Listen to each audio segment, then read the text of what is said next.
Nearly every Black LGBTQ elder of a certain age can tell you where they were the night Tina Terry died.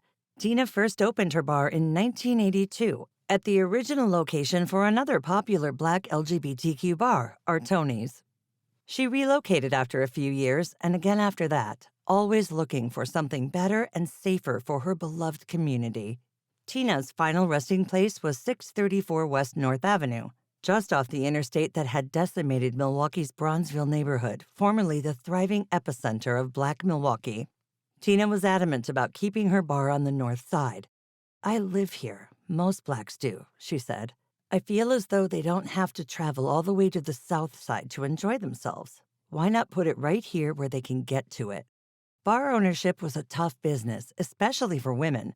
When asked to what she attributed her success, Tina said, Well, I really can't say why I'm successful.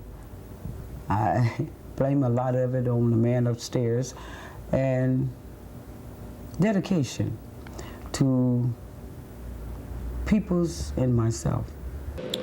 She was a very, very kind and beautiful person, you know.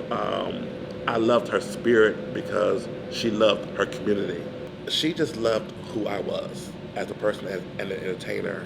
And anytime I was, slated to do like a pageant or whatever, we would talk and she would secretly, sponsor me. And I loved that about her because she saw something within me to let me know that I can be better, and do better. When folks didn't want to be bothered with most gay people, Tina she always found the good in a person. And it was just the way she embraced everybody. Everybody. It didn't matter who it was and where they came from. She embraced them. She had a heart of gold. And everybody loved Tina. They loved her.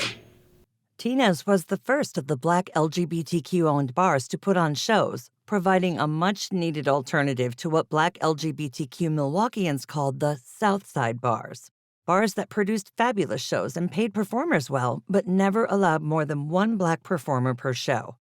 Tina couldn't afford to pay her performers as much as her white counterparts, but she also didn't ask them to perform for free.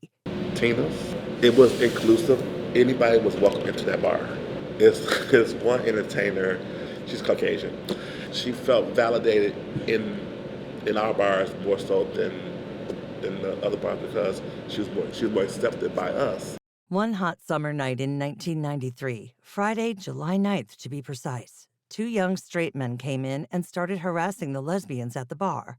Tina immediately had her bouncer Carlton throw them out. At 2:30 a.m., the men returned. When Carlton refused to allow them entry, one of the men pulled out a gun. Tina instinctively threw herself into the firing line.